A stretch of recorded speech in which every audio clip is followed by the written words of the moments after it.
Gerald Smith Sr., pastor of Greater Love Zion Church of God in Christ. If everyone would please silence your cell phones, and if you so choose, please stand and remain standing for the Pledge of Allegiance. Bowed heads. God, our Father, we thank you for this day and this hour. We thank you, God, for your goodness, for your mercy, for your kindness. God, we thank you, God, for life, for health, for strength, for the activities of our limbs. We thank you, God, for country. We thank you, God, for state. We thank you, God, for city, for community and neighborhood. Now, God, we pray that you would be with us even on this day as minds come together to make important decisions. God, that we would move in the right direction, that we may bring you glory, honor, and praise, that there may be harmony and peace everywhere that we go. It is in Jesus' name we have prayed. Thank God, and amen. Amen. Pledge allegiance to the flag of the United States of America and to the republic for which it stands, one nation, under God, indivisible, with liberty and justice for all.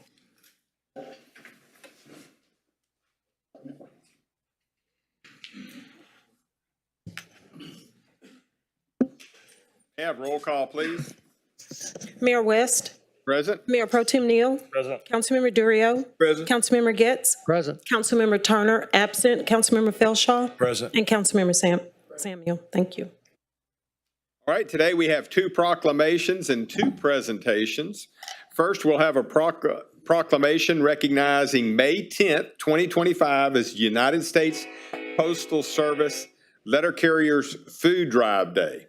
Accepting will be the United States Postal Service Food Drive Co-Coordinators, Mr. Alan Jackson and Ms. Jermaine Gassaway, and the United States Postmaster, Postal Service Postmaster, Mrs. Rhonda Evans, and NALC Branch 842 President, Mrs. Ethel Bibbs. And if y'all would come up at this time, thank you.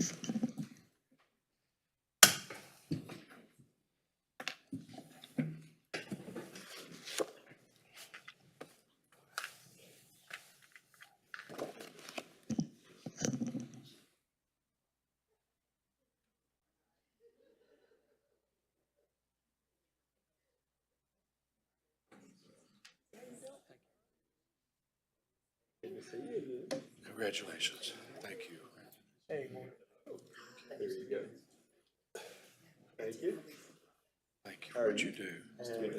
Thank you, sir. Thank you, sir, for what you do.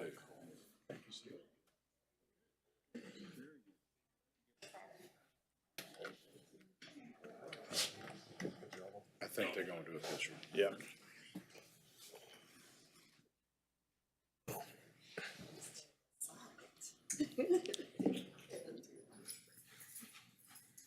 All right, everybody look right here. 1, 2, 3. Got it.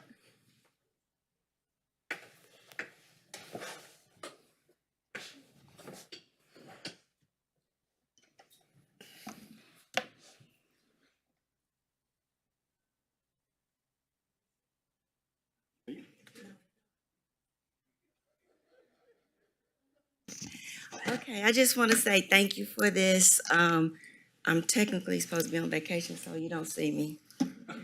But yes, I was like, I told Jermaine, I said, I got to be here for this. So I appreciate it, and we honor it. We really do. That's something special. We've been doing this a long time, and now we're partnering with the fire department. I'm really excited about that. All the stations. Okay. The 10th.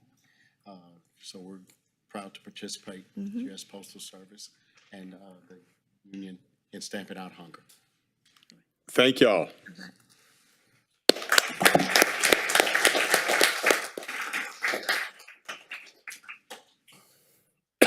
And now we have a proclamation recognizing the month of May as Rotary Club of Beaumont Month. And accepting will be Mrs. Kristie Young, founder and chief consultant of KMY Consulting, and all those others that are from the Rotary. And I heard Michael might walk on his hands up here, but I don't know.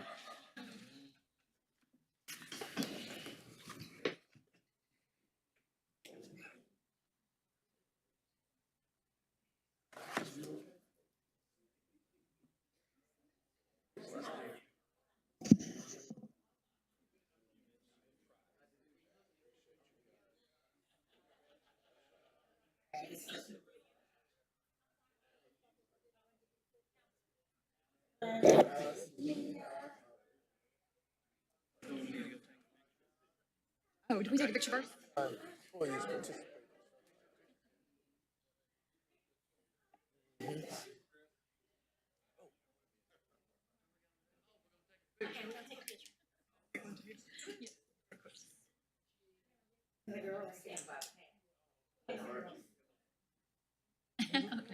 go ahead.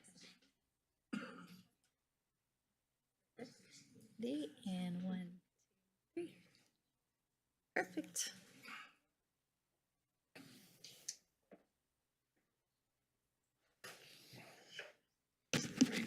No, I'm not going to read it. Mayors and city council members, thank you so much for this honor. You know, the Rotary Club of Beaumont was established back in 1913. And so we were the 72nd Rotary Club established in the world. And so we're proud of the partnership that we've had with the city through the years, especially the Centennial Rotary Playground, which we established back in 2013 as a tribute to our 100 years of service at the time. And then currently we've been working on the pollinator garden out at Terrell Park. So looking forward to another 100 years of service in Beaumont. Also, before we go, I wanted to invite everybody. This Thursday is our annual Executive of the Year Award Banquet, and we're honoring Joseph Fertitta. So if you'd like to get tickets for that, you can go on the Rotary Club of Beaumont website or call the office in the morning and you can make plans to attend. Thank you so much for your support. Thank you.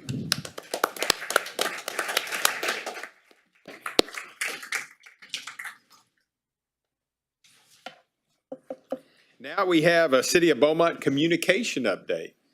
And Ms. Tracy Kinnick.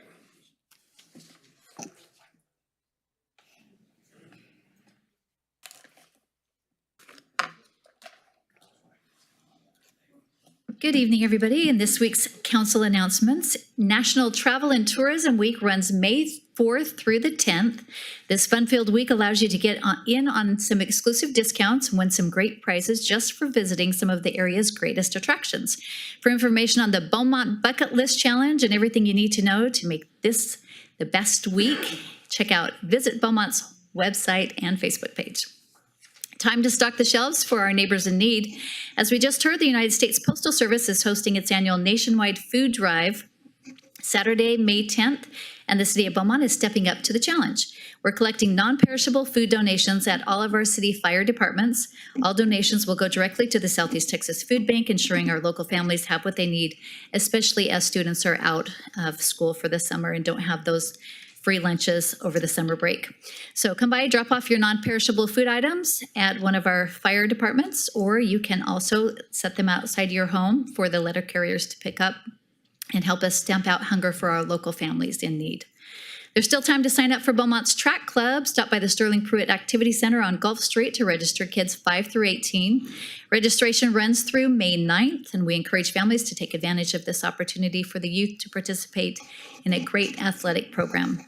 It's almost Election Day. Early voting ends today, and the general election is this Saturday, May 3rd.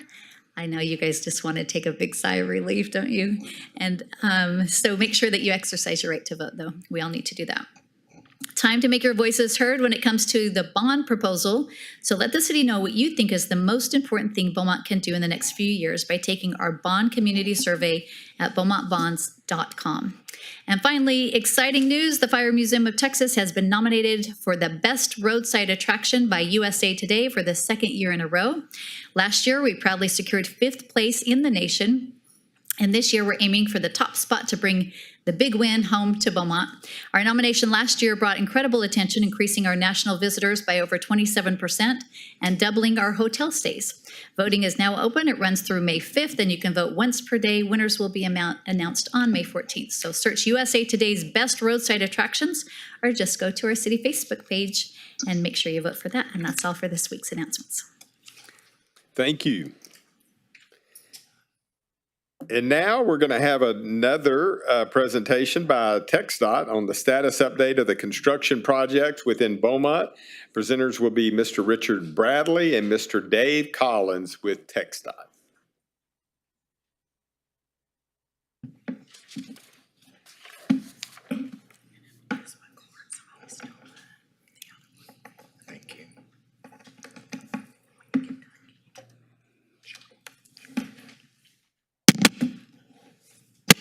All right, good evening, everybody. I'm Richard Bradley. I'm the Beaumont Assistant Area Engineer. Unfortunately, Dave Collins was not able to make this meeting, but he does send his regards. I will give you all a few updates on the major projects that we have going on in the Beaumont area. I'm sure you're familiar with this map by now. You know, the red lines being indicative of our active construction projects, blue lines showing what is coming up but not quite under construction yet, and then purple lines showing, well, the big projects that we have to come. Okay, so I will get started right down here. I'll just zoom in on the middle of the map with the Cardinal Drive project right here. What we have going on this project, most of the work we have is taking place right here near Hildebrand Bayou. The contractor, they are placing concrete shafts for the abutment on the I-10 eastbound frontage road as it crosses over Hildebrand Bayou, so it's going to be a new bridge that they're working on. And they're also working on placing some footings. They're constructing forms, bent forms, cap forms, and they're setting retaining wall panels as well for the new I-10 westbound to 69 southbound direct connect also. So that's the majority of the work that they have going on right here. We're really trying to get those two frontage road bridges up and in working order so that we can move on into the next phases of the project. Let's see, skipping down just further on this longer red line. So the Cardinal Drive project, that one stops right at Walden Road. And then continuing on with this red line, this is a separate project that we have, which we're widening the I-10 main lanes through here. This project is getting pretty close to being completed. There's actually about, I would say a little less than a year. So sometime around the end of this year, maybe the beginning of next year is when that project will be completed. But what they're working on right now is they have been placing cement treated base near the jug handles around Smith Road.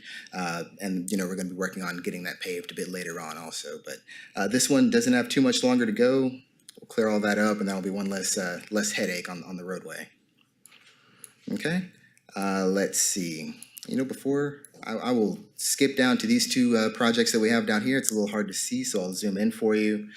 These two red lines on the outside, these are the two frontage road projects that we have on 69 near Lamar. Both of these projects, if you've driven through the area, they are getting pretty close to be completed. Actually, they are largely completed at this point. We're just waiting for some vegetative establishment to take place on both projects, as well as we're in a performance period on both projects as well, before we start moving into the final acceptance stages. So both of these red lines, by the time you see me again, they should be off the map and we should be clear as day right here. Okay, and then I will move on to the bread and butter of the presentation, the SETEX Interchange project. All right, so we have a good few things going on this project right here. Primarily what the contractor is currently working on, they're installing drainage structures throughout the entire limits of the project right now. They still have a good bit of, box culverts to install throughout the project before they finish with that segment. But I'm sure you've noticed the Maury Myers Bridge, sadly, has been under demolition the past couple of weekends. Right now they have it demoed up to, well, before this past weekend, they had it demoed up into the frontage road right here. Over the weekend, they were able to remove that segment, so now we are right up against the main lanes. What we have coming this weekend is we're gonna have the contractor remove this portion of the bridge as it crosses over the eastbound and westbound main lanes of I-10. So what that entails is we're going to be shutting down the freeway in order to accomplish this. And the detour to accommodate traffic during this time is we're going to be utilizing the frontage roads on both sides of I-10. So we will, for I-10 eastbound, we're going to be diverting traffic from the Calder exit right down here. They will continue along the frontage road all the way, getting up into the curve right here. Right, and then right here at 11th Street, they will either be able to take the U-turn right here And then there is an on-ramp just north of Delaware Street if they wanted to continue on to 69 North. Or if they wanted to get back onto I-10, there is an on-ramp just past 11th Street right here that will allow them to get back on. Okay, and then for traffic coming from Louisiana, they would take the Gladys exit right here. This tiny little shoot off directly into Gladys, we'll have that closed. We'll be focusing all the traffic onto the frontage road. Okay, and then coming down here, all the way down the frontage road. Okay, just right until you get before the railroad right here, we have another on-ramp that will let you get back onto I-10 just before College Street. And then similarly for 69 South, if you're approaching the intersection, or if you're approaching the interchange rather, you will exit just before Delaware. Okay, and then you will join in on the frontage road with the traffic that leaves from I-10 and just continue on south as you were. Now, we will still have the connector open from 69 South to I-10 East, so people will be able to make this turn movement here still. But this will be a major operation, and all I can say is that we will be planning for the best. Okay, but, oh, and excuse me, during that time, while they have the highway closed, that's going to be from this Friday at 8 p.m. all the way until Monday at 5 a.m.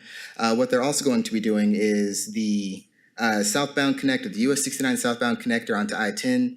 I'm sure if you've driven through this area also, we have a merge condition right there at I-10. We're actually going to be pushing that back a good bit further down the connector in order to give people more time in order to make that merge, make it a little bit more safer for everybody.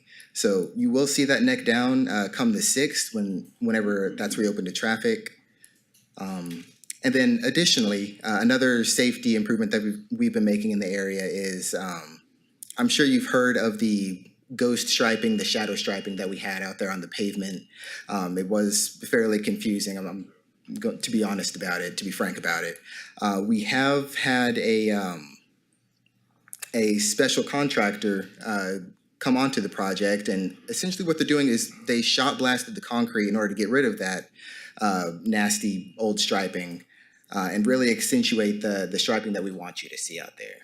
So if you've driven through the sections that they've already done, it's almost like night and day. It's definite safety improvement, which I'm thankful for. Okay, and then just touching a little bit on the other colors that we have on the map. So this blue line right here, this extends from Pinchback all the way to I-10. This is the sidewalk project, pedestrian improvement project that we have. This project went to let in January, and I believe the contractor will be breaking ground on this project sometime in May. So we should see movement on this before too long, which is good. This blue line down here, along 69, this is another frontage road project. So we're going to be completing the final section of the frontage roads along 69. We're going to be tearing out all of that bad concrete and putting in, I think it was either 11 inches or 13 inches of CRCP. So we'll have a definite ride quality improvement as well as a longevity improvement out of the product that we get down here. It's going to tie into this middle section that we did, I think, 6 years ago, which will then tie into the new frontage roads that we have under construction right now. Okay, and then the last blue line that we have is right down here. It's a bit out of the way, but near Hampshire Road. If you've ever driven down this section, or if you know anybody that's driven down this section, it is possibly some of the worst pavement that we have in the county. But we will be ripping out all of this pavement along this section of the frontage road, and we'll be replacing it. This project is actually going to be managed by our neighboring county, or our neighboring area office out of Liberty. But if you have any questions, please feel free to reach out to us or myself. Okay, and then just extra really quick on the purple lines that we have, the future projects. So this big long one right here from Major all the way out to the county line, this is US 90. We're going to be doing a number of things here, where we're looking at signalizing the intersections of Wooten Road and Keith Road. We're going to be improving the shoulders, adding positive barrier. We're also looking at eliminating a few of the crossovers, because the crossovers tend to be some of the higher conflict points for accidents. This long vertical purple line right here, this is 124. what we're going to be doing here is we're going to be rehabilitating the roadway, so it's not quite as impactful as, say, the project on Hampshire, where we're ripping out everything all the way down to the subgrade. This is more of a pavement replacement project, so we're going to be redoing the entire surface course. So it's another very good project for this entire stretch of 124. And then similarly, right down here, it's very hard to see. Everything is on top of each other right now, but this purple line right in the middle of everything, all the way from the Cardinal Drive Interchange project, all the way out to SH 347. What we're doing right here is we're going to be widening the highway from 2 lanes in both directions to 3 lanes in both directions. We're going to be adding a significant amount of throughput, replacing all of the overpasses in this area. You know, if you've driven on the approaches, you know, it's kind of a bumpy ride going over each one of those overpasses. So we're going to be redoing that. It's going to be a very much needed project. This one we'll see probably closer to 2030 before it kicks off. And similarly, the very last one, and then I will be quiet, is the project right up here. This is Tram Road right down here at the bottom, and we have the Lumberton Y up here at the top. So what we did on 69 in front of the mall is, you know, we widened the highway from 2 lanes in both directions to 3 lanes in both directions. This project is going to be carrying that 3 lanes all the way up from Tram to the Lumberton split. Again, this is another project that is potentially around 2029, I think it is, either 2028 or 2029. It's a little ways out there at this point, but it's definitely another one of those much needed safety improvement projects that we have going on, as well as a benefit to the freight corridor. All right, but that is just a quick little touch on all the projects that we have going on in the area. If anyone has any questions or comments, you know, I'm more than happy to open it up. Councilman Turner? 2 questions. We've asked a few, well, I know I've asked a few times about RFD and 105, Yes. and we were looking at possibly doing a traffic study. Where are we at with that? Because literally, standing out there today, we've had several citizens that's coming up to us asking, and at some point, we got to give them some type of response. Yes, sir. So I did reach out to my traffic section to see where we are on this. It turns out that there was a traffic study that was completed, I think in 2022, either 2021 or 2022, by the city. And I think that the decision was to not do a signalization at that intersection. According to the MMA that we have with the city, it would be the city's responsibility in order to handle the traffic signal warrant at any new intersections. Thank you, I appreciate it. Well, staff, go ahead, Councilman. Yeah, I was going to jump in on that too, on the RFD and 105. You know, the city seems to kick it y'all's way. Y'all seem to kick it the city's way. I don't even know when the last study, you said 2021 or 2022. You've had more apartments built over in that neighborhood. You've had more houses built in that neighborhood. And I don't care what the study shows, there's a problem there. I support that 100% as well. I do as well. I use RFD Is it the city that needs to put the light there or TxDOT? It is within city limits. It would be the city. Okay. Thank you. But doesn't TxDOT have to get permission to do that, even though it is within the city? That's our experience, at least on Major Drive with Northwest Parkway. It is, I will have to take that up with my director of maintenance. However, the initial getting the idea off the ground, that would have to come from the city per our municipal maintenance agreement contract. Yeah, the answer is yes. The answer is yes. The answer is yes. So we bear the cost, but we would have to seek permission. The answer is yes. So will That's what I TxDOT thought. fight us if we want one there? It is unlikely. I can't speak on behalf of my traffic section, unfortunately. I'll leave that up to those guys. But I do not think that there would be an issue. There may be a sightline issue with the bridge just before RFD, a little bit further down 105, but that is the only hindrance that I would see. So in past practice, the fight hasn't really been whether or not to have one, it's location. So TxDOT does get to say where they think the best positioning is. It needs to be at that intersection. They get to kind of have some buy-in on that. Oh, you want to offer some input on that? Yes, sir. So, yes, we did perform a traffic study back in 2022. The warrants were, we were just at the threshold of meeting the warrants for the signal at the time that study was performed. But I think something that was overlooked was also the corridor study of Major Drive that TxDOT performed from Highway 73 all the way to Tram Road. That corridor study also found that the minimum criteria was barely surpassed for the signal at RFD Road at Highway 105.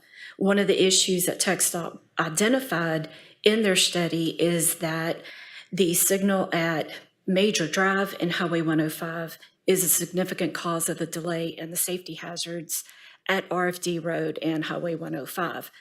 In trying to negotiate with TxDOT, TxDOT's consultant proposed some sketches to improve the signal at Major Drive intersection, but they consisted of either major new construction or reconstruction of both of those highways to make it happen. It went so far as to closing Tolliver Road to being a right turn only intersection there. The crash history is high in that area. A lot of it comes from failure to yield the right-of-way for left turns that are exiting from RFD Road onto Highway 105. We went so far as to explore the possibility of when TxDOT did their Highway 69 at East Tex project, they did not construct feeder road bridges over the LMBA Canal. And so that is another outlet that would give that traffic that's trying to come off of RFD Road to get to the highway. A lot of that left turn in traffic is trying to get to the highway. If that bridge had been included within that scope of work, that would allow that traffic to avoid Highway 105 altogether and go straight to East Tex Freeway. But since they did not build those feeder road bridges, that's the one spot that is missing to have that continuous feeder road path out of Beaumont into Hardin County. The traffic has to make its way back up to Chin, make a U-turn, and then try to go southbound, which is not convenient for any of the traffic there as well. Some of the improvements at the Major Drive at 105 intersection involved even having to acquire right-of-way to create a cut-through street from Tolliver Road to Highway 105, which again is also costly. Adding to the complexity of RFD Road is the city had at one point considered the construction of I'm going to mess the name up, the connector road from Point Parkway north to Highway 105. If you see, that intersection would also need an intersection signal as well. So you'll have, you start developing that 1960 situation with signal after signal after signal. So we wanted to work with TxDOT to have a comprehensive plan. But again, this is something that has been kicked down the road, and there's been a tremendous amount of growth. We will reevaluate that intersection again for its current conditions, but there are some larger complexities that we need TxDOT to participate in, and that's kind of where that conversation is stalled. Okay, thank you, Molly. Well, I have my second question. Okay, Councilman Turner? Well, Mr. Williams, if we can we really get some form of a timeline? Because we've been talking about this for a few years, and, I'm not comfortable telling citizens we don't really have a clear answer. Yeah, it sounds like there's some things we need to sit down and work with TxDOT on. It seems like there are a lot of variables involved in solving this situation. I came in after that study was done, but I remember sitting in a couple of studies with conversations with Bart and TxDOT and on some possible solutions. So if we can get them back to the table and work on some of those, we should be able to get a resolution.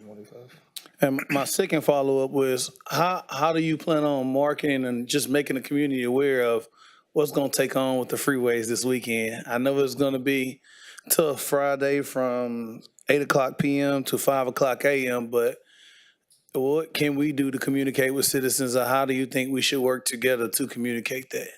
Yes, so my PIO, my public information officer, she has worked very hard the past month now with doing community outreach, making everyone aware of the closures that we have done so far, as well as the upcoming closures. We have a flyer. If you'll actually give me 1 second, I have it pulled up. A flyer that she has posted out on all of her social media pages.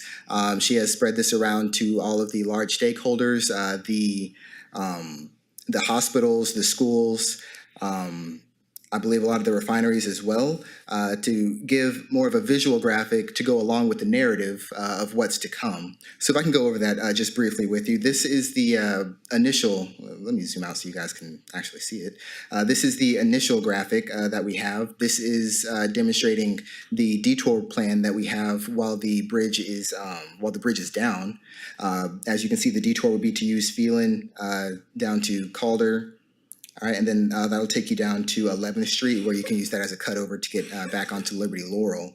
That's one way to get from one side to the other. As far as construction is concerned, we do have this detour up and in order right now. Moving on to the second page, this is the first phase of the work that was just completed last weekend, where they dropped the bridge over the eastbound frontage road. What we did was we detoured traffic right here. And then we had them circle around onto 11th Street, and then they came back up on Calder. All right, and that allowed them to get back onto the frontage road, so it was a very minor detour right there. Okay, and then what we have going on, or what we have planned for this weekend, she has also posted out these two flyers. They detour they show the detour plan that I had mentioned earlier, where we have traffic exiting the Calder exit, and then they can travel down the frontage road to the 11th Street overpass, either make the U-turn to go north on 69, or continue straight to take the next freeway entrance. And then similarly for westbound and 69 southbound traffic, I-10 exiting the Gladys exit, and then 69 south exiting near Delaware. They meet up on the frontage road, and then they both continue on to just before College Street to get back on. Okay, and then for our future closure, whenever they want to demo the bridge as it crosses over the westbound frontage road, we have this graphic as well, which is kind of a mirroring of the first graphic, in which we just have a simple detour route around the bridge while it's under demolition. Okay, and this one is planned for the following weekend. So this one will take place 8 p.m. Friday, May 9th, and last through 5 a.m. Monday, May 12th. These have been posted on social media sites, her web pages, the notices that she sends out to other PIOs. Yeah.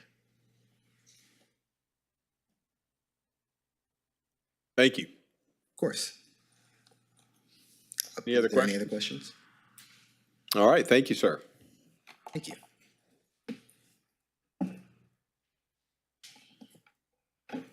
Now, for those that are here for the proclamations and the recognitions and presentations, and you'd like to leave, now's the time to do so, and thank you for coming.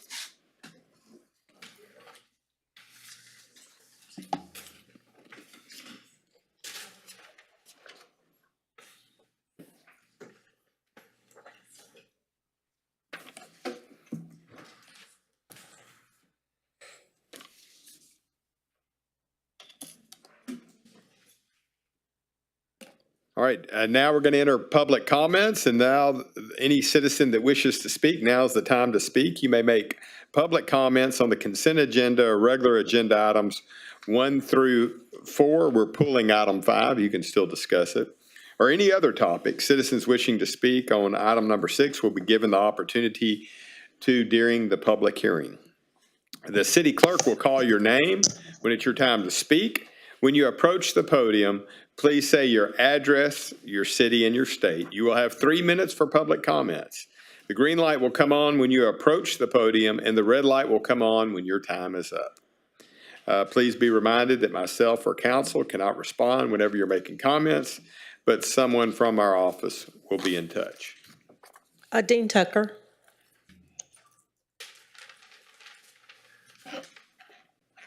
Honored to speak before you. Dean Tucker, 2550 Long Avenue, Beaumont. Wanted to acknowledge my wife first, Dr. Judith Cobbett, first female dentist in Southeast Texas. Thrilled to have her here. She's an amazing lady. 31 years we've been together. Anyway, I've been interested in alternative healing for about 55 years. It's truly a deep fascination of mine. I've talked to you briefly about the remarkable healing benefits of both ayahuasca and ibogaine. Incredible. But today I'm going to talk to you about another herb that is remarkably safe and has profound medical properties to it. This is an ancient herb that has a 5,000-year history of safe and medical use, first reported in China, used in China 5,000 years ago. This one herbal medicine has by far more recognized medical properties than any other herb on the face of the earth, according to our own government, when you know where to look on their websites. They try and keep it secret, but the herbal medicine is widely known as cannabis or marijuana.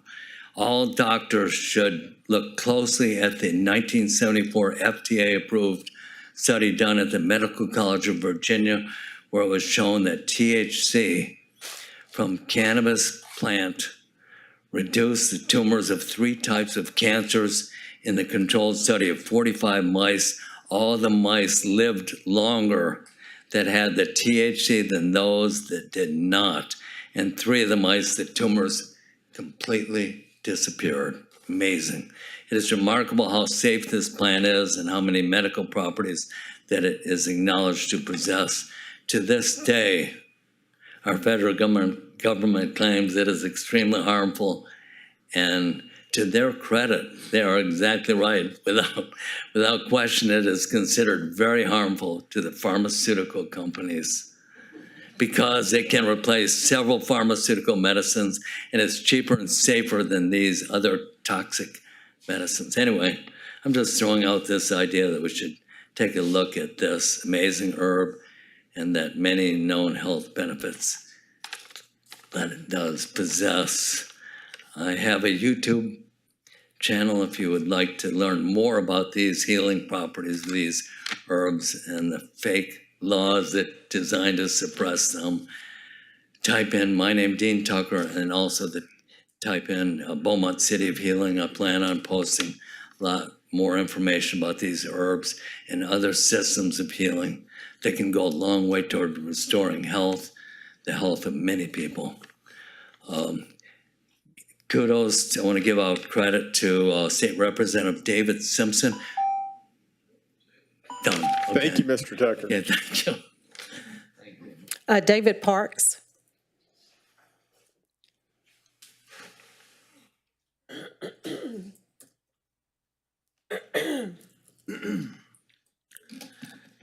Don't know how to gauge this. All right. So I'm here today basically because I own 60 acres in Beaumont in Ward 1. The backstory is that I bought it where there was a vagrant living on it. I cleared some of the frontage. Lots of people have been dumping things on there. As late as March 1st, I'd cleared off all the tires along with the litter and everything that people had. Got a letter from code enforcement threatening me with fines less than a month later. I was going on a trip. Since then, been to Taiwan, just got back from Auckland. I'm out of town a lot, so I can't constantly be there, just like y'all aren't currently at your own homes. You don't know if somebody dumped something on your property, you'd be in violation of a city ordinance. So I've done everything that I can do. I spoke with code enforcement. They won't do anything to address it. They said that I can fill out an affidavit with the police department. They wouldn't give me that at City Hall here. Nobody would help me. I tried to talk with city manager. I've left multiple messages for city manager and assistant city manager and never had return calls. I sat in executive offices for an entire evening back and forth with code enforcement. No one has returned my calls to this moment. I've sent out through the city council, and luckily I've got a couple of gentlemen who have replied back via email, generic emails. I just checked it today. I just got back from Auckland yesterday. I want more accountability with the city, getting back with constituents whenever they have an issue, because I have zero options to be able to dispute something and be able to go through the avenue of, hey, look, it's a known problem. They've admitted that it was a known problem. They knew it was a known spot, and I'm doing everything in my power to keep it clean, to keep everything right, but I shouldn't be getting attacked as a city, as somebody benefiting the city, as somebody contributing to the city because of somebody else's wrongdoing. So they're coming after the wrong person, and I have zero avenues because I can't get somebody to call me back and discuss this. Looks like I've only got a minute left, and I'm basically restricted from putting people on notice, but I basically want, at the end of this, because I was assured that somebody would be reaching out, to be able to be placed on the agenda, to be able to either work through processes of being able to have city people reached out by a set amount of time that I think would be reasonable between y'all and us, and to be able to have a dispute process whenever code enforcement comes after somebody for an ordinance that they're a victim of. Looks like I'm basically out of time, so thank you. Oh, I'm sorry, my name is David Parks. My address is 9 Mariner Drive, M-A-R-I-N-E-R. I currently reside in Belton, Texas, B-E-L-T-O-N. Thank you, sir. Any questions, anything? Perfect, thank you. Aaron Reynolds.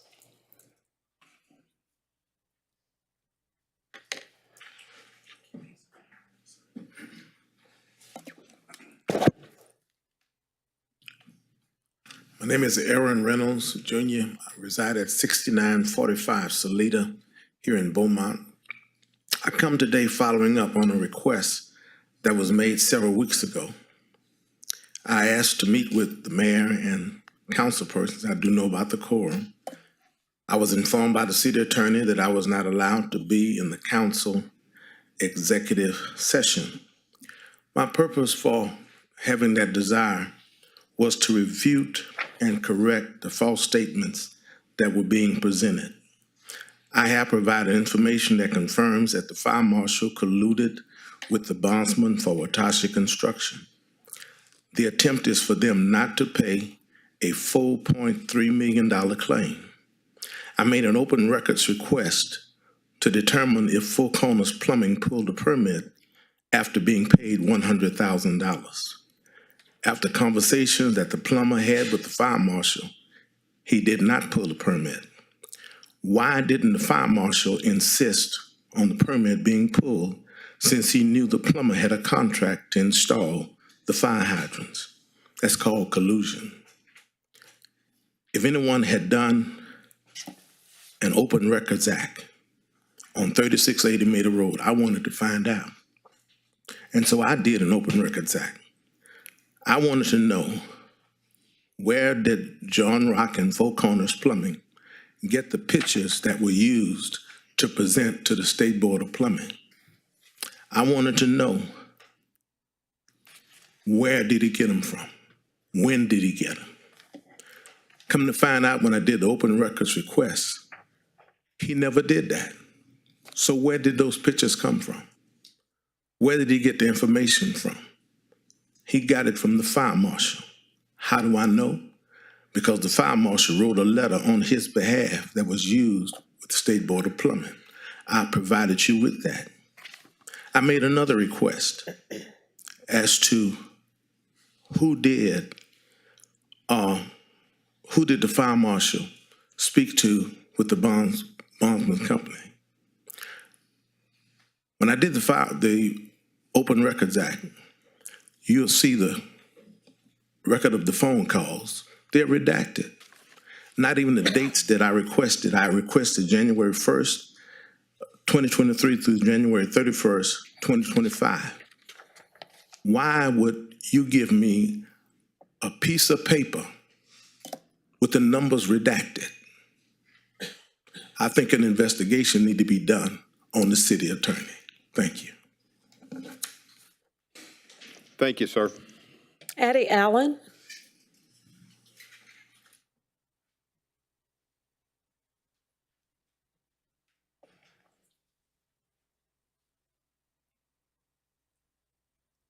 Good afternoon, City Manager, Mayor, Council, and administrators. And first of all, let me say thank you for your services. And today is the last day of voting, so I wish you all well. I voted. I'm concerned, though, with the little computer that you sign your name. There was not a stylus. So I hope my vote is counted. because I do know people that their vote was not counted because the signature did not look like the license. Mine didn't. So I'll be back if I don't get the right results. Okay. It's beautiful that that sidewalk is going down Fournette.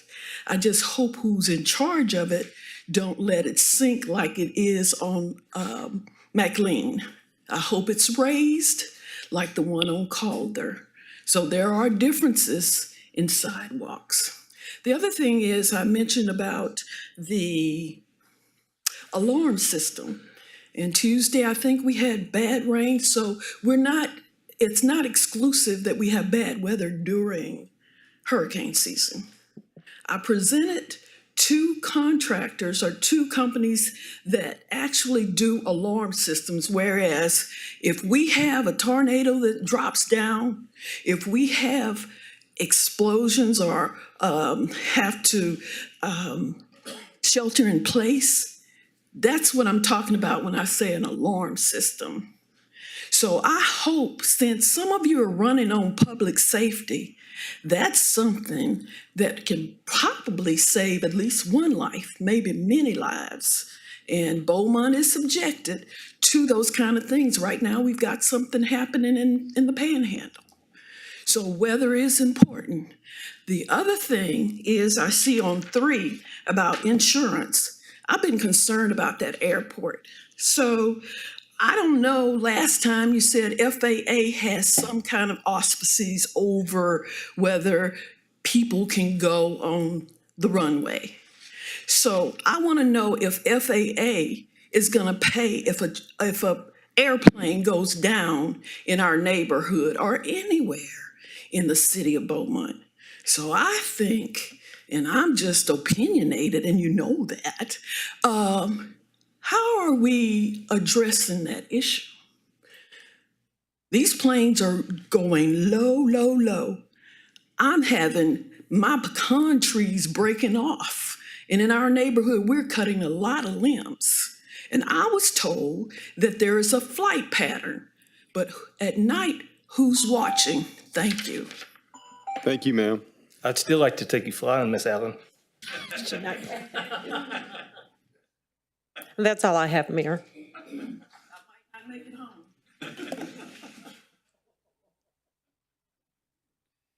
All right. Mr. City Manager, is there a motion or a second for approval of the consent agenda? Move to approve. Consent agenda. Get that? Second. There we go. Is there any discussion on the first and second of the consent agenda? All those in favor of approving the consent agenda, please signify by saying aye. Aye. Any opposed? The motion is carried. Mr. City Manager, would you take us into the reading of item number 1? Yes, Mayor, thank you. Council, consider a resolution authorizing the city manager to execute an amendment to the interim services agreement between the city and Stonehenge Holdings, LLC, to extend the deadline for the delivery of pre-development services related to the development of a hotel to November 30th, 2025. And that comes with the recommendation of approval of the resolution. Is there a motion for item number 1? Move to approve item number 1. Is there a second?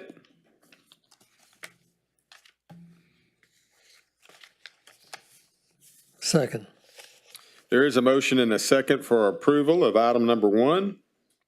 Is there any discussion? Councilman Turner.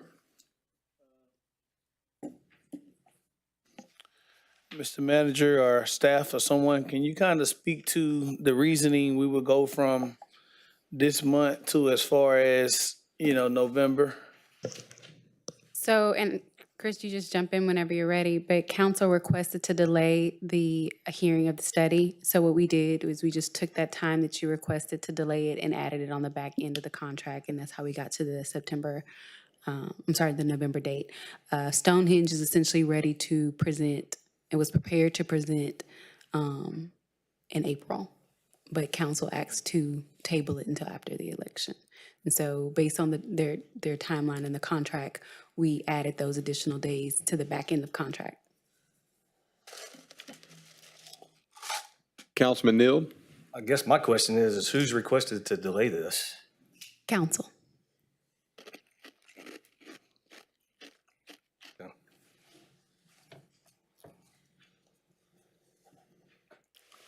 Any other? All those in favor of approving item number, One question. Councilman Turner? If council requests to hear it prior to that date, if it's prepared, is that possible? Council could hear it tomorrow. Simple yes or no? Yes, council, that's what I'm saying, the market study is prepared. We literally just took the dates, we said, and I'll just tell you that we calculated that the possibility of a runoff. So if those don't happen, the dates are just cushioned in. So if we get everything wrapped up on May 13th, council could request to hear that study as early as the next available meeting. We Overstood. can get it taken care of. Thank you. Yeah, Mayor, this is just it's a maximum, not a minimum, so it gives that extra time. I understand. Good. All right. All those in favor of approving item number 1, please signify by saying aye. Aye. Any opposed? Opposed. The motion is carried. Mr. City Manager, may we have the reading of item number 2?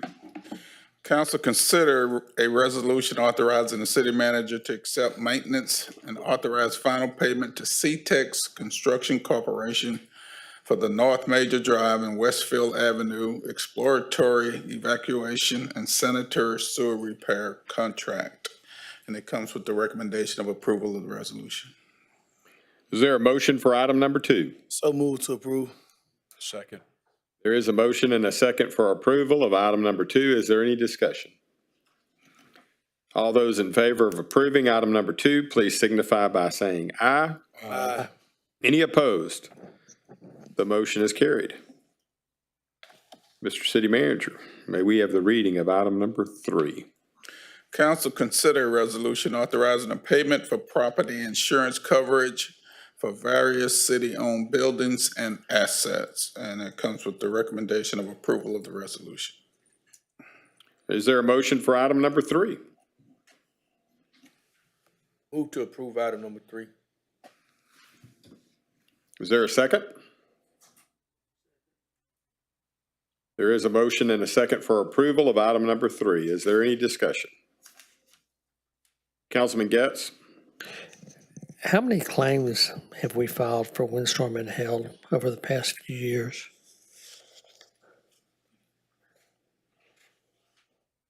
So I can say for the last 3 years, we haven't filed any. Okay. I can explain the increase if that's your question. Yeah, I'd like to. Okay, so it seems like an increase, but in reality, the reason for the increase is because it's a deductible buy down. So last year, our deductible was 3% with a $250,000 minimum. This year, we're doing a deductible buy down, which brings our deductible down to 2% with a $100,000 minimum. So without the buy down, it would be less than what we paid last year. But with the buy down, it brings our total to 64,000 more. I'm just trying to do a risk analysis in my own mind. Cost of a policy, $2.3 million, and we've not made it. When is the last time we made a claim for windstorm and hail? So the last time we made a claim was during the freeze. And For windstorm or hail damage?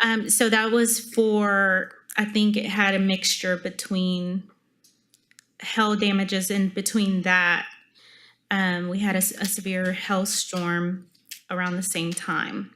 And so it damaged some of the roofs. In one of those, I believe it was the police roof that was damaged. We made a claim for it. And at that point, we decided that increased our premium. We decided from there to increase our deductibles to take on more risk. At this point, where the market has somewhat stabilized and the rates have come down, we can afford to do the buy down and still pay less than what we've paid in previous years.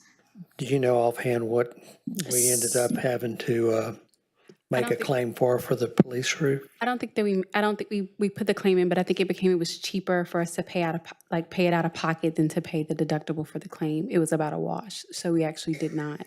So we submitted the claim, but it ended up being that we paid it out of pocket for that. But there was some other, I think in the previous storm in 2021. I don't have it in front of me. Yeah, further back, there were some damages to other, like some of the more severe storms that we did. This overall collectively, when there are more property at stake and we can submit one claim for multiple properties, it is beneficial. So in 2023 to 2024, we actually paid $3.3 million for our premiums.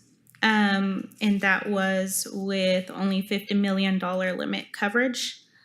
The year before that, we paid $2,258,000. So that was last year for just windstorm and hail.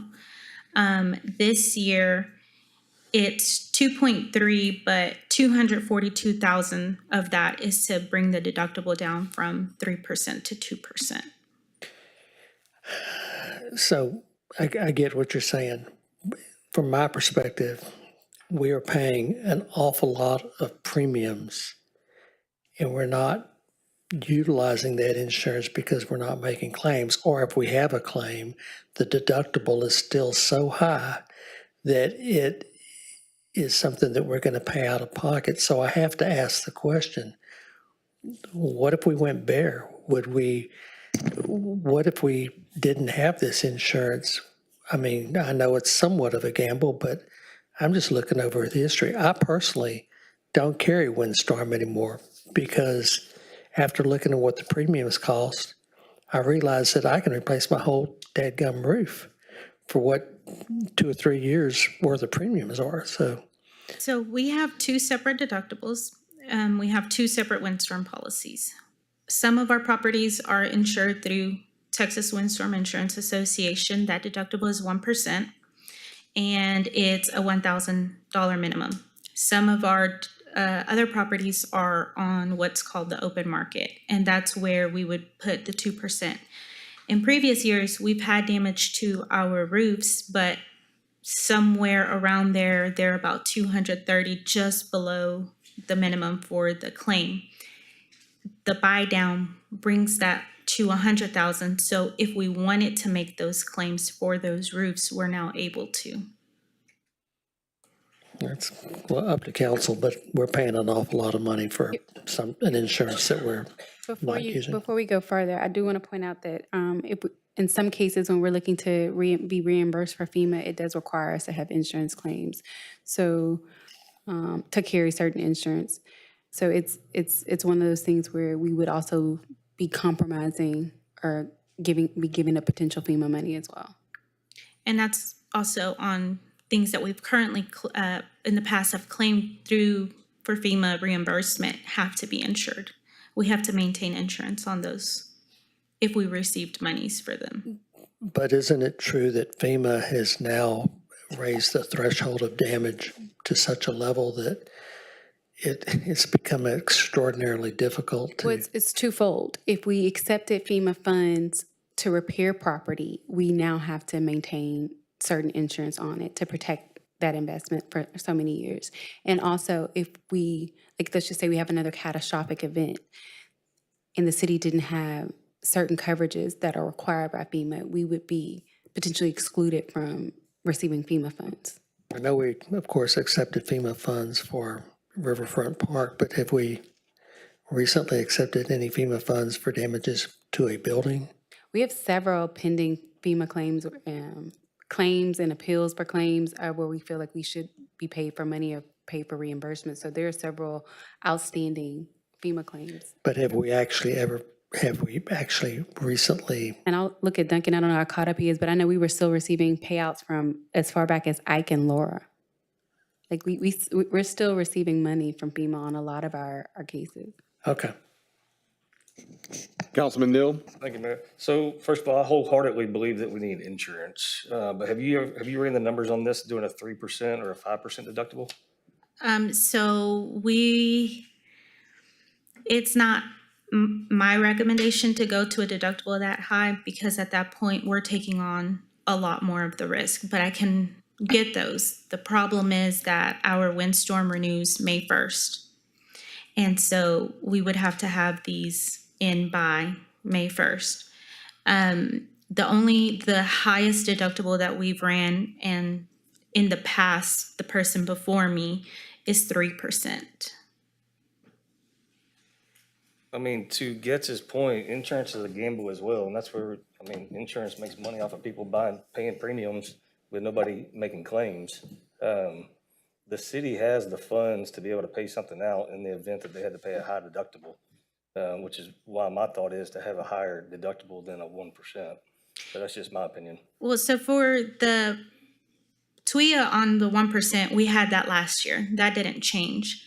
What would change is everything that's on the open market. And that's some of our more expensive buildings that are on the open market.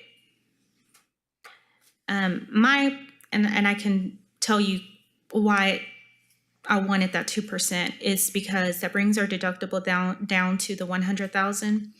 If we do get a HEL claim, we can actually claim that now. Where a roof would cost you $250,000, your deductible is only going to cost you $100,000. So at least with that claim being made, you're only out of pocket that $100,000 instead of the entire $250,000.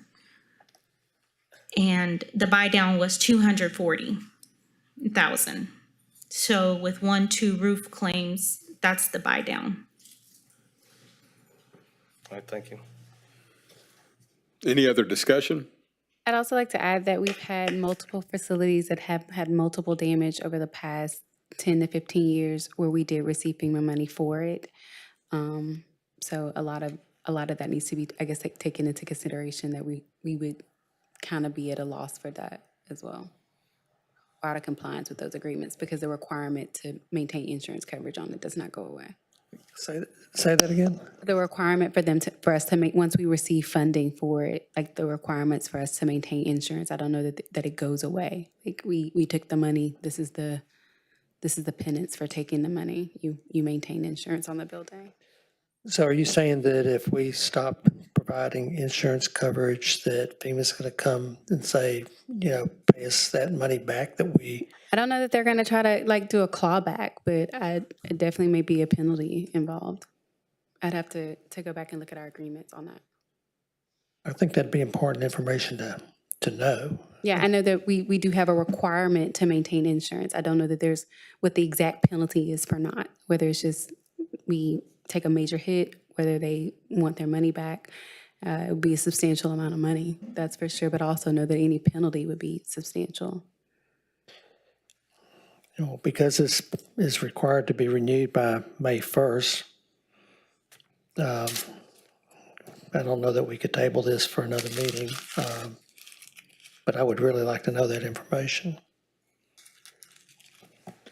Councilman Neal? Yeah, I'd just like to say also moving forward, I mean, I'm obviously not going to be on council, but I think it would be nice for this stuff to come to council more than 2 or 3 days before it expires. I agree. The problem is that with our broker, the soonest that they could get us the quotes, just because of how fast the market changes. And they can't give us a quote for windstorm 30 days before. So they got it to us last week, and this is next council meeting. So we always put it on the next available council meeting when we get it, and they try to put it as close to our renewal period as possible for that exact reason, because the market shifts are violent and they don't want to lock in a rate, or people don't want to give us a quote for far out, and then those rates change. Well, then at a minimum, bring it back to council in the future with the different deductibles listed. Sir? All those in favor of approving item number 3, please signify by saying aye. Aye. Any opposed? No. The motion is carried. Mr. City Manager, may we have the reading of item number 4, excuse me. Four. Yes. Council consider a resolution authorizing the city manager to execute change order number 5, accept maintenance and authorized final payment to Tumex Construction LLC of Houston for the Florida Avenue Emergency Sewer Repair, and it comes with the recommendation of approval of the resolution. Is there a motion for item number 4? Move to approve. Second. There is a motion and a second for approval of item number 4. Is there any discussion? All those in favor of approving item number 4, please signify by saying aye. Aye. Any opposed? The motion is carried. Mr. City Manager, would you please take us into the public hearing? Yes, Mayor. Council to conduct a public hearing finding and ratifying the determination of the Public Health Director that public health nuisances exist on the property owned by James R. Callis with the legal descriptions of 5395 Rosemary, 5375 Rosemary, including the lot east of 5375 Rosemary being lots 1, 2, and 3, Block 3, McAnally Place Addition, Beaumont, Jefferson County, Texas, in order the owners to abate public health nuisances within 10 days. If the property owner fails to comply within 10 days, staff is requesting City Council authorization to abate said property without further notification to the property owner of the City Council action. All right, the public hearing is now open. And Good evening, Mayor and Council. As you can see, this is the legal description of the property. And the pictures that I will show you, the reinspection was completed on April the 14th. Go to the next slide, team. And this is the history of this property. In December of 22, the property was declared a public health nuisance. Then we brought it before council January the 24th of 2023. Council declared it a public health nuisance. We went out for the bid, but the property owner started cleaning the property. So, you know, he made significant progress, but we're back before you again because obviously he stopped cleaning the property. And so February the 6th of 25, it was declared a public health nuisance again. So we're back before council to declare the public health nuisance. And when we went out for the bid for this property back in 23, the cost would have been $6,000. So there's 3 different lots that we're talking about. So we're bringing it back before you again, and we're just gonna show you some pictures of what the property looks like. And again, these pictures was taken on April 14th.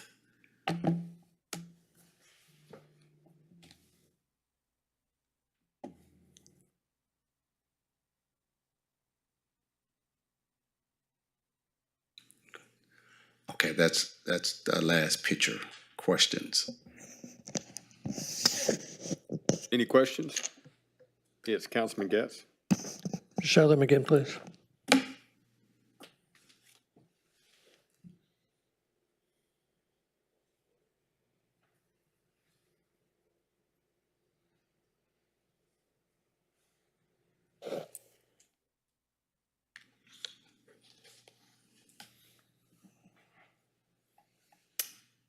Any questions?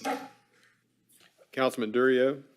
Yeah, Mr. Coleman, you said in 2023, the price was gonna be $6,000 to clean? Yes, sir. How much is it gonna be now? It's kind of hard to say. I would imagine it'll be at minimum 6 with a possibility of being more.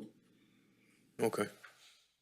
Councilman Felshaw. Yes, Mr. Williams, looking at this picture of the fence, I'm assuming that this one picture, this perspective is visible from the road? Yes, sir. Okay, thank you. Councilman Turner. And just out of curiosity, I seen multiple cars in the yard. Are those cars operable, or are those gonna be included, like the cars, these trailers, in the cleanup? Like, how does that work?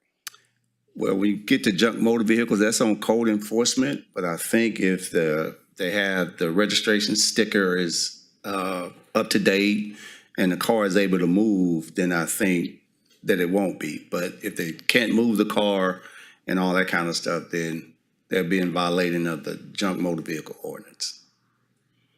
I have a question, Mayor. Councilman Neal, Can we talk to the citizen? Yeah, he's here. He's here. you'll get a minute. Yeah. Okay. Thank you, All sir. right. Thank you. James Callis.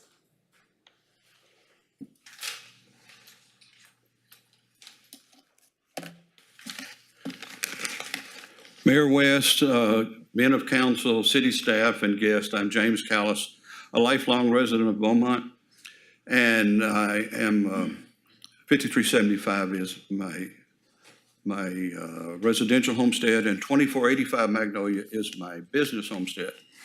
I met with Justin Jackson on 3 different occasions. He is a fine young man. He's representing the health department. And the last meeting was with Justin, Lynn Foote, and Delancey Wood. They're code enforcement, and this is really a code enforcement issue. But so here's what I'm gonna give you. And if all I have is 3 minutes for this type of discussion, that's unfair, but we'll go for it. The problem with mosquitoes and rodents is public health. I live right next to the canal. There's a drainage ditch. I know somebody sprays that for mosquitoes. This is what I put in my pond. Now, it's about a 5x7 pond, which I will be cleaning it out and putting goldfish, and I won't have anything for that. This is for just spreading in the yard. And what I did is I ordered 14 yards of light 60/40, and I filled in. They did not give you a clear picture of everything that was going on, but we've had a lot of rain, and then of course we had the snow that lasted 5 days, which is the longest in my history. But I filled that in. I don't have a problem. I don't have a rodent problem. I have 4 outside cats, and Randy across the street, he has just about as many. I was actually going to bring a rat today, not because I was wanting to offend anybody, but I was working at these people's house, and the guy said the cat brought 2 rats to the front door. I said, well, I'm going to take one to council because I know my cats are doing the job. And so I have to thank the public health department, but there's no public health issue. There's still a code enforcement issue. And I've told you this before, I'm 76, I'm a very active senior. And I have multiple projects going on. And if I was able to use this, I would show you the pictures just the way the guy from TxDOT did, and you could have a better picture of it. That is not very representative. And he said April 14th. Well, I've built a fence. I'm going all 90 feet. I'm about 30 feet now. And the code enforcement before these guys said, build that fence, go down perpendicular Rosemary, and everything will be fine. I will say this, there is a neighbor there that absolutely hates my lifestyle, and she will continue to complain to code enforcement, and code enforcement will continue to do her bidding. Do we have open discussion now, or because my 3 minutes is up? You can continue since we're talking about public health issue. Yeah, okay. I will also mention I'm a responsible master plumber, and one of our jobs is to protect public health. Now, if I come to your house, I'm going to make sure everything that I do is going to conform to the current codes. The clutter that I have at my own property is my own doing, but it is not a public health problem, and I've addressed it. And the code enforcement still needs to be cleaning. I must tell you, I got sick recently, and I'm normally real healthy, and that slowed down the fence building. But I will be finishing the fence 90 feet on lot 2, if I could describe it. And again, like I said, I sure would like to be able to do the presentation because I'm used to that. But I'm on the corner of Rosemary and Plant. And right across the street is an open ditch, just runs all the time. And above that is the actual LMVA canal. Then lot 2 is really the only property that's in my name still. That's my residential homestead. And lot 3 is a vacant lot. And in prior issues with code enforcement, I can get lot 1 and lot 3 in about 2 hours. Just pick up the clutter that I have dropped during the work that I do. So right now, that's my presentation. I would like to be given more time to finish it and get out of this pressure cooker. I know this neighbor is never going to be comfortable with me, but that's just life, I guess. Thank you, Mr. Callis. Mr. Councilman Getz? Mr. Callis, what's the 11th point of the scout law? Say that again? The 11th point of the scout law. Clean. Does this comply in your view? No, not at all. This question's for Demi. If he builds a fence and has this clutter behind the fence, is that okay with your department? So that's no longer a code enforcement issue. This is a health code issue. Well, So she doesn't really have the authority to, like, once it transfers, like, the health code is a different animal. It'd have to comply with sanitary issues as it relates to the health official. I think it's a hybrid myself. I mean, yeah, you have health issues, and he's addressed that. He contends that he doesn't have a rat problem, or his cats gets them and all that. But I still want to know whether or not, assuming that it becomes a code enforcement problem, not a public health problem. So just to that point, I want to remind council that we had a problem with making sure that these cases are cases similar to this were properly handled properly. So our office, along with code enforcement and health department, we got together and we streamlined the process. So once. Thank you, because we needed to. Right. So once code enforcement looks at the property and says, you know what, this supersedes a normal litter, this supersedes a normal code violation, they send it to health. Health assesses it to determine whether or not it is in fact a health and sanitation issue, and they transfer the file.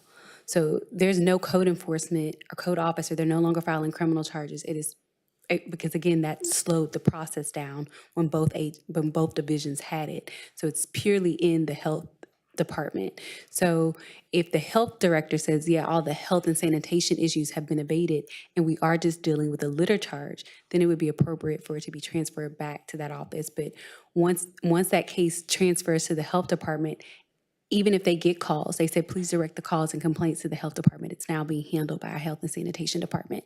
Because again, if you recall, those are two different avenues. One is in municipal court and one is in civil court.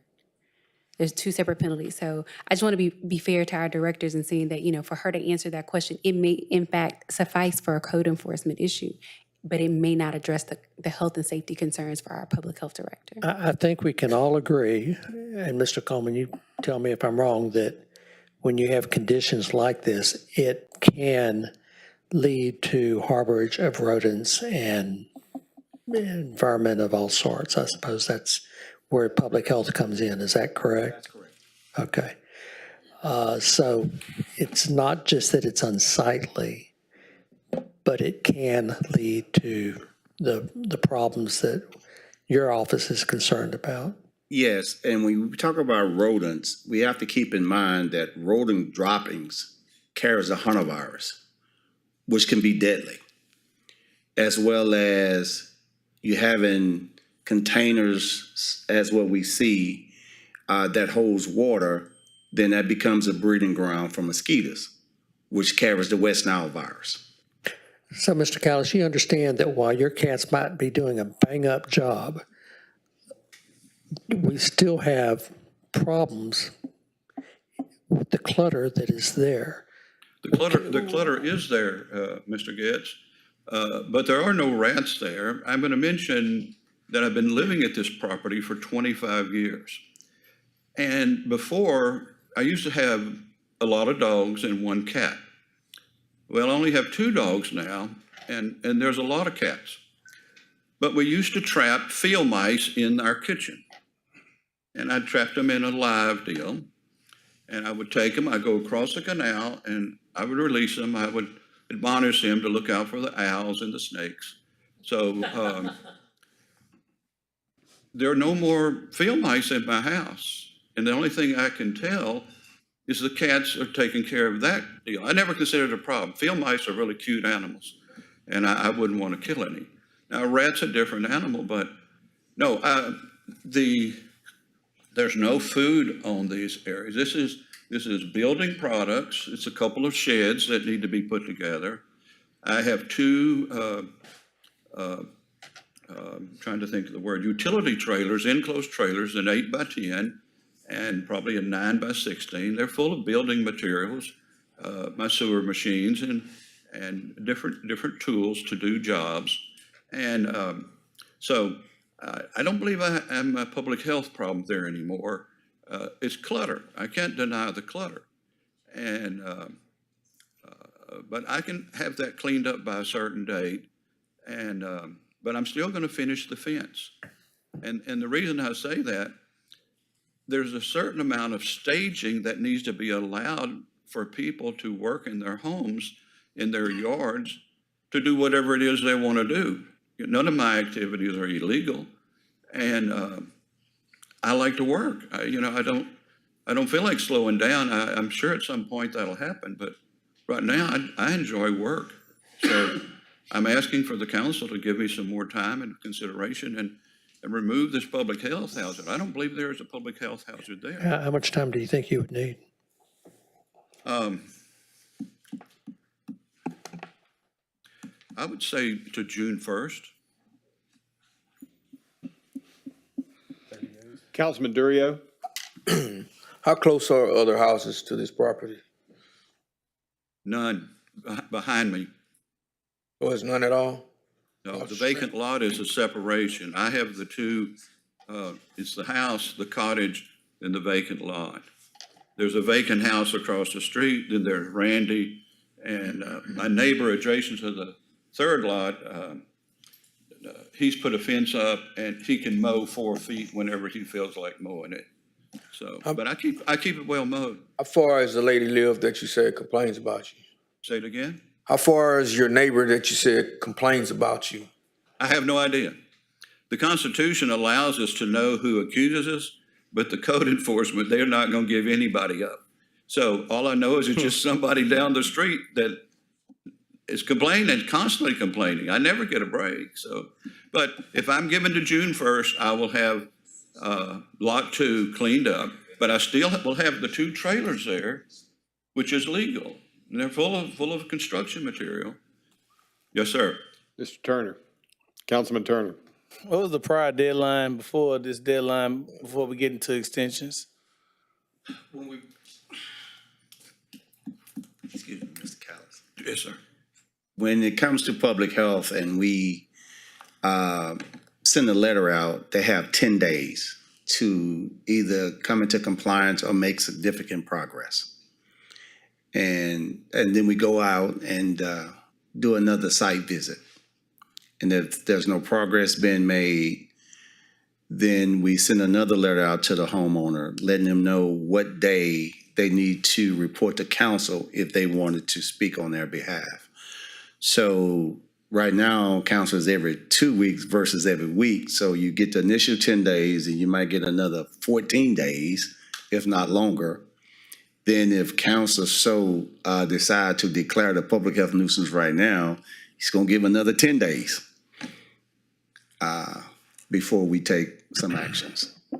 And this same address has been going on since December 20th, 2022, or I know we said they made a little progress, but Mr. Callis made a little progress, but I'm looking at the. Well, he made progress and then he stopped, and then the properties, went out of compliance, and that's why we're back before you. Councilman Getz, do you have another one? You need to turn your mic on. I'd like to make a motion to table this till June the 1st. Do we need to make a motion to move it to June the 1st, or can we put June 1st as the date that he has to have it done by? I'll defer to the city attorney. We're still in the public hearing portion, so there is an actual action item. So when we close the public hearing, we get to the action item. You're right. Council can Thank you. decide the best process for that. Councilman Felshaw. Mr. Callis, this is always very distasteful for the council. We don't like doing this kind of stuff. But I'm being honest with you. You say that you could have this cleaned up very quickly. You sound like you could just get this done. but this has been going on since December the 20th, 2022. Yes, sir. You've Let lived there me interrupt 25 you. years. Lot And no, one wait, hold and on, lot let me three. finish and I'll let you talk. But so I'm struggling with, if I give you another 30 days, you're going to convince me that you're going to do anything different than you have since 2022, because your neighbors, we have to consider them too. We have to look at the entire community when we look at situations like this. I don't think asking to June 1st is too much of a deal, but what I've been trying to explain is that's 3 lots. It's an acre of property. It's a lot of land. I live there by myself. Lot 1 is substantially in code compliance. Okay. Right this minute. Lot 3, which is a vacant lot, is in code compliance, substantially in code compliance. I move stuff in and out of that lot. And I don't want to be restricted. I wouldn't have purchased that lot if I wasn't going to use it. I don't think there'll ever be a house there. Now, lot 2 is the big complaint. For whatever reason, I let a lot of stuff accumulate on lot 2. So that's really the only issue. These others, and I'd be happy to have Lynn Foote, Delancey Wood, Justin Jackson, anybody come out and look at lot 1 and lot 3 and say, yes, sir, that's in compliance. So lot 2 is really the issue. And I know it's the issue because I created it and I can cure it. So again, I'm asking the council for June 1st. Okay, could you tell me why you haven't cleaned it up since 22? Because of my workload. Okay. Councilman Durio? So, Mr. Coleman, would you agree with him with, there's only one lot we're talking about that needs to be cleaned? Well, excuse me, Mr. Calvin. Yes, sir. At the time that the pictures was taken, it was all 3 lots. And you said that was last week, right? March 14th, Or March- April 14th. April 14th? Yes, sir. Actually, 2 none weeks of those ago. pictures is lot 1. The pictures that you're seeing is lot 2, and lot 3 is the vacant lot. And I have trailers over there, and I have most everything stored. So that last picture that we saw, it had 2 trailers on it. That's lot 3? Okay, that's lot 1. No, that's lot 2. And that's the issue, lot 2. Right there is lot 2. But it has 2 trailers on it. No, those are cargo trailers and they're full. They're going to remain. Even when that's cleaned, those cargo trailers are going to remain.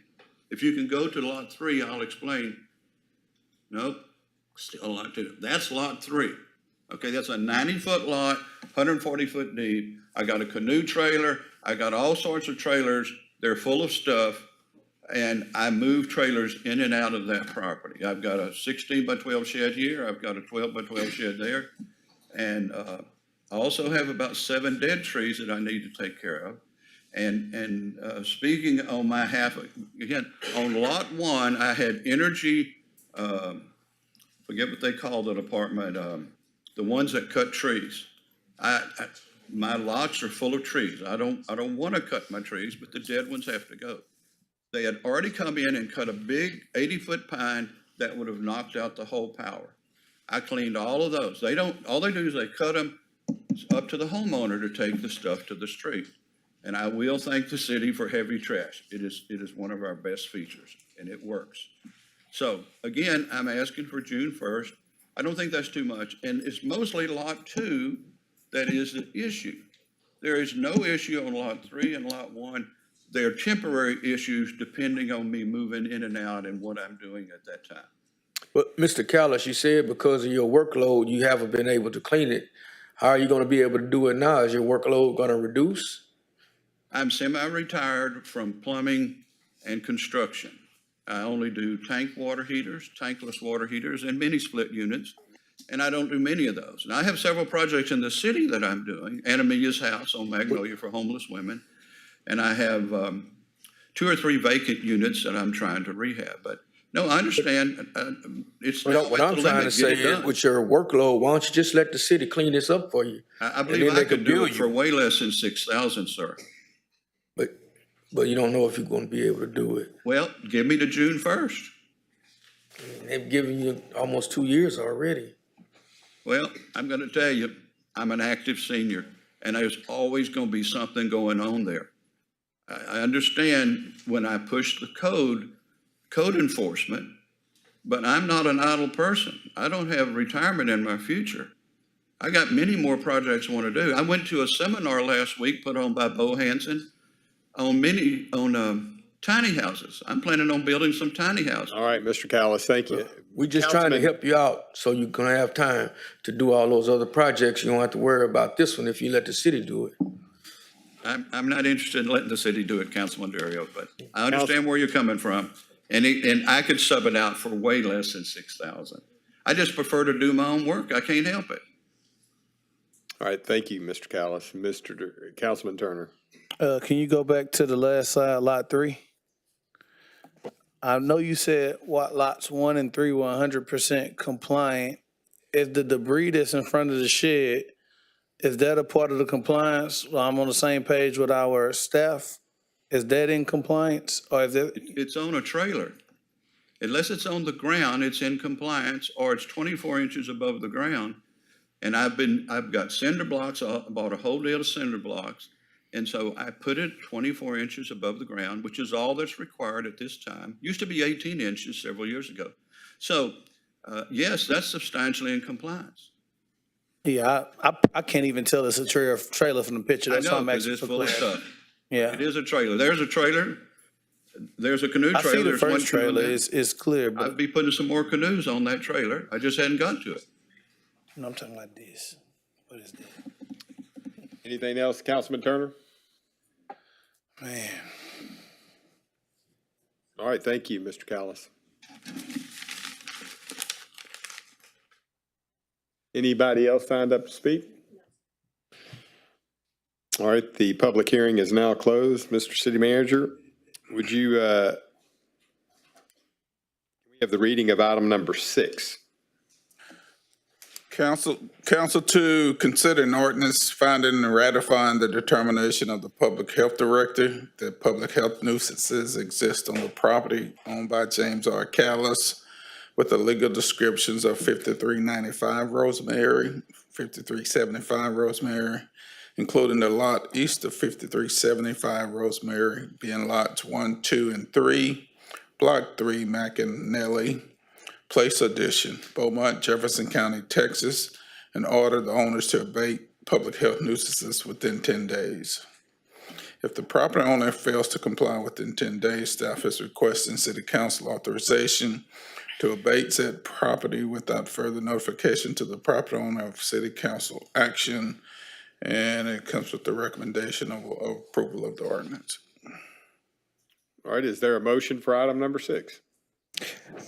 Mr. Mayor, I would like to move to table this to June 1st. And the reason why is because I've seen this before. If we were to go ahead and approve the ordinance, based on what Mr. Callis is saying, he would in all likelihood get a temporary restraining order, and we would probably end up agreeing to that, and it would just be legal expense on him. The city would have to incur that time as well. I think 30 days is not that unreasonable, so I'd like to move to table this to June 1st. All right, Councilman Turner? Councilman, do you mind amending your motion to June 3rd? That's the first available council meeting in June. So June 1st is actually a Sunday, so June 3rd. June 3rd, I'm Thank sorry. you. Well, Councilman, well, what you recommended, I got a question to staff. If this was approved by council, could we move forward with the cleaning of this property on June 3rd if it's not up to date with what we agreed to? Can that be, I'm asking for clarity. No, Could that be a part of the? He could amend his motion for that, but right now, what this would allow, or this would be instructing staff to do, was to bring this back to you on June 3rd if the property isn't abated. I can only support it if the motion is amended to, if he doesn't do it on the deadline that he gave us, we have to move forward. All right, Councilman Neal, and then Councilman Durio, then Councilman Guess. I agree with Councilman, what's your name, Turner? I would like to make a motion that we move to approve this with the clarification that we move it to 30 days, not 10. Wait, we got a motion on the floor right Now now. we got a new motion on the floor. We didn't get a second, though. Is there a second on? We've got a first and second on the other. Anybody going to second? You don't Councilman. you don't need a second on the new motion. That's correct. We talked about that last time. All right. So for moving this to 30 days, can we get the wording on that? So what he's asking that is instead of the property owner fails to comply within 10 days, that it be amended to read 30 days. Which ultimately meets the intent of what Councilman Turner was requesting. All right. All those in favor of approving item number 6 as amended, please signify by saying aye. Aye. Any opposed? No. All right, the motion is carried. And then for the record, then Councilman Getz's motion will fail since the preceding motion passed. Yes. All right, next, we're going to be moving into council member comments. And I'll start over here with Councilman Durio.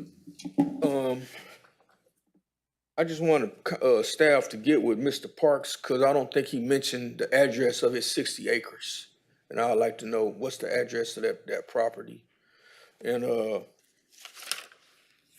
was gonna ask about the herbal meds, but I looked that up myself.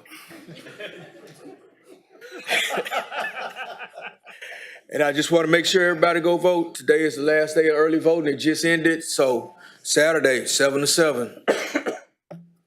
All right, thank you, Councilman Durio. Councilman Getz. I've recently been made aware that there's a provision in the Texas Transportation Code that allows penalties to be assessed for these companies that put out these bandit signs on city right-of-ways. I realize I've got a lot of signs out there right now. The difference is my signs are on private property with permission of the property owner, as I trust most candidates' signs are. These bandit signs are not only a nuisance, they cost the city money to pick them up. They contribute to clutter in our community, and they violate city ordinances. I would like to see us move forward with enforcement of the state transportation code. And I've talked to the city manager. He seems to be supportive of it. Talked to the city attorney. She seems to be supportive of it.